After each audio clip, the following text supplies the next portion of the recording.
Assalamualaikum warahmatullahi wabarakatuh. Perkenalkan, nama saya Arif Nurul Yahya dari Prodi Pendidikan Ekonomi Universitas Semarang.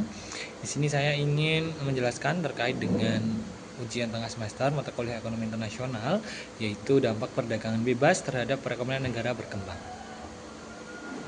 Oke, dalam era globalisasi yang kian menguat ini, batas-batas antar negara jadi semakin kabur, terutama dalam aspek ekonomi.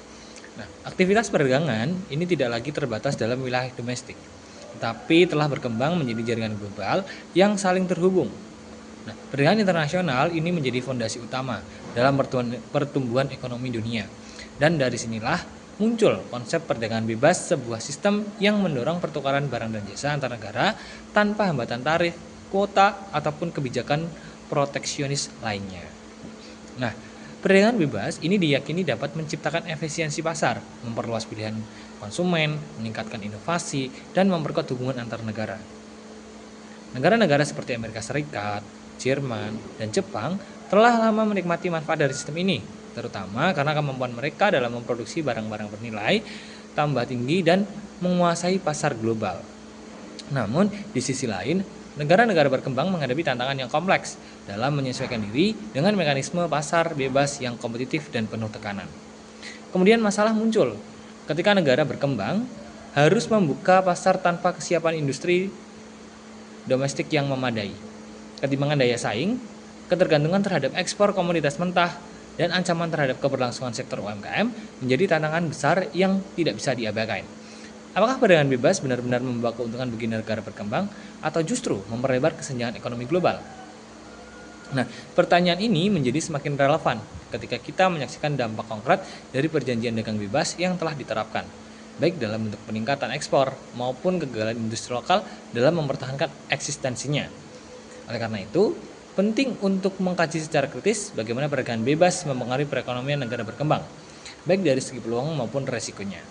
Dengan memahami dinamika ini, kita dapat merumuskan strategi yang tepat agar negara berkembang tidak sekedar menjadi pasar produk asing, tetapi juga menjadi pelaku aktif dalam ekonomi global.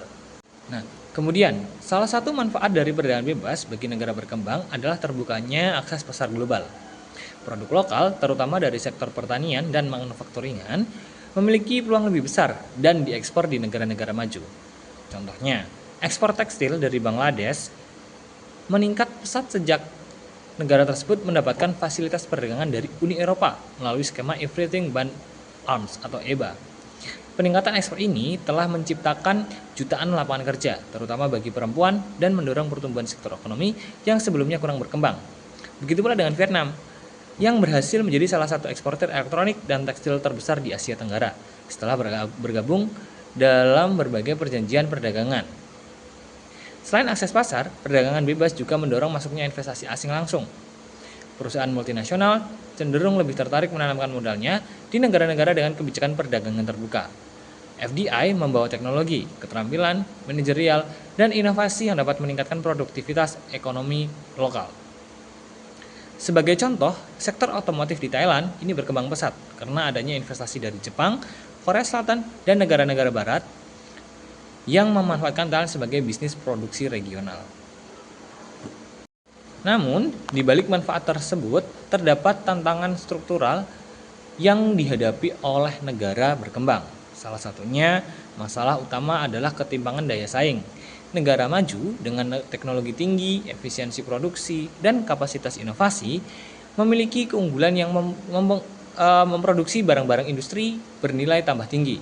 Namun sebaliknya, negara berkembang seringkali hanya mampu bersaing dalam ekspor komoditas mentah atau barang-barang bernilai tambah rendah.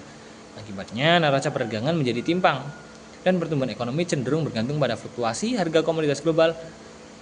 Nah, ketika harga komoditasnya turun, negara-negara penghasil mengalami kontraksi yang tajam. Masalah lain yang timbul adalah tekanan terhadap industri dalam negeri. Ketika pasar dibuka, produk impor yang lebih murah dan berkualitas tinggi dan masuk mendominasi pasar domestik. Hal ini seringkali menyebabkan industri lokal yang masih belum efisien mengalami kerugian, kehilangan pasar, bahkan bangkrut. Contohnya di Indonesia menandatangani perjanjian perdagangan bebas dengan China melalui ASEAN China Free Trade Agreement atau ACFTA Nah, banyak pelaku industri tekstil, mainan, dan elektronik dalam negeri yang mengeluh karena tidak mampu bersaing dengan produk dari Cina. Fenomena ini dikenal sebagai deindustrialisasi dini, di mana negara mengalami penurunan sektor manufaktur sebelum mencapai tahap industrialisasi yang matang.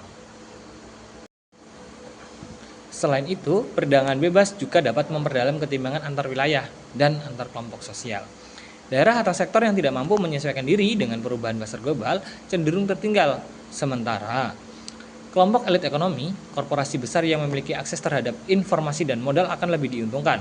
Akibatnya, jurang ketimbangan sosial ekonomi semakin lebih lebar. Ketimbangan ini bahkan bisa memicu ketidakstabilan sosial dan politik, seperti yang terlihat dalam berbagai gerakan proteksionis dan populis di berbagai belahan dunia. Untuk mengatasi tantangan tersebut, negara berkembang perlu menerapkan strategi ekonomi yang cerdas dan selektif. Pertama, peningkatan kualitas sumber daya manusia menjadi kunci utama. Investasi di sektor pendidikan, pelatihan vokasional, dan penguasaan teknologi sangat penting agar tenaga kerja lokal mampu bersaing di pasar global. Yang kedua, pemerintah harus mendukung penguatan industri dalam negeri melalui insentif fiskal, akses pembiayaan, serta dukungan riset pengembangan tenaga kerja. Yang ketiga, diversifikasi ekonomi harus dilakukan agar negara tidak hanya bergantung pada satu atau dua komoditas. Pengembangan sektor pariwisata, ekonomi digital, dan industri kreatif dapat menjadi alternatif baru untuk menopang. Selain itu, penting bagi negara berkembang untuk memiliki posisi tawar yang kuat dalam negosiasi perdagangan internasional. Kerjasama regional seperti ASEAN, Mercosur, atau African Continental Free Trade Area atau ATCFTA, kemudian harus memanfaatkan untuk memperkuat solidaritas dan kepentingan bersama dalam negara berkembang menghadapi dominasi negara-negara maju di forum perdagangan dunia seperti WTO. Dengan strategi yang tepat dan kesiapan domestik yang memadai, negara berkembang tidak hanya dapat meminimalkan resiko dari perdagangan bebas, tapi juga memanfaatkan sebagai pendorong transformasi ekonomi yang berkelanjutan dan inklusif. Perdagangan bebas dalam ekonomi internasional adalah pedang bermata dua bagi negara berkembang.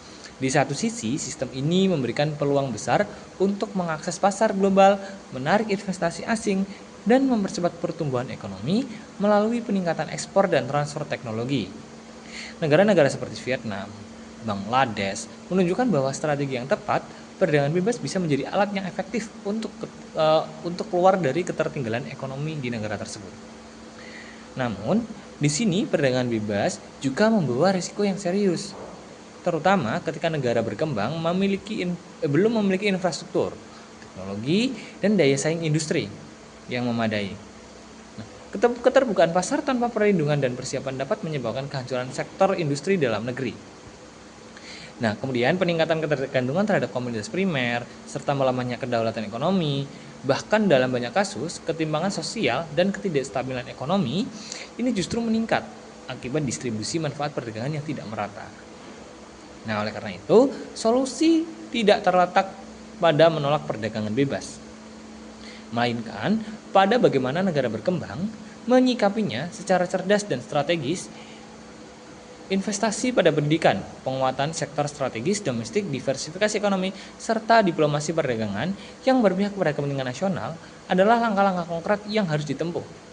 Dengan pendekatan yang terencana, negara berkembang dapat mengubah tantangan menjadi peluang dan menjadikan perdagangan bebas sebagai sarana maju pembangunan ekonomi yang berkelanjutan, inklusif, dan berdaulat. Sekian presentasi dari saya. Apabila ada yang ingin ditanyakan bisa melalui live comment di YouTube saya. Akhir kata, saya mengucapkan terima kasih. Wassalamualaikum warahmatullahi wabarakatuh.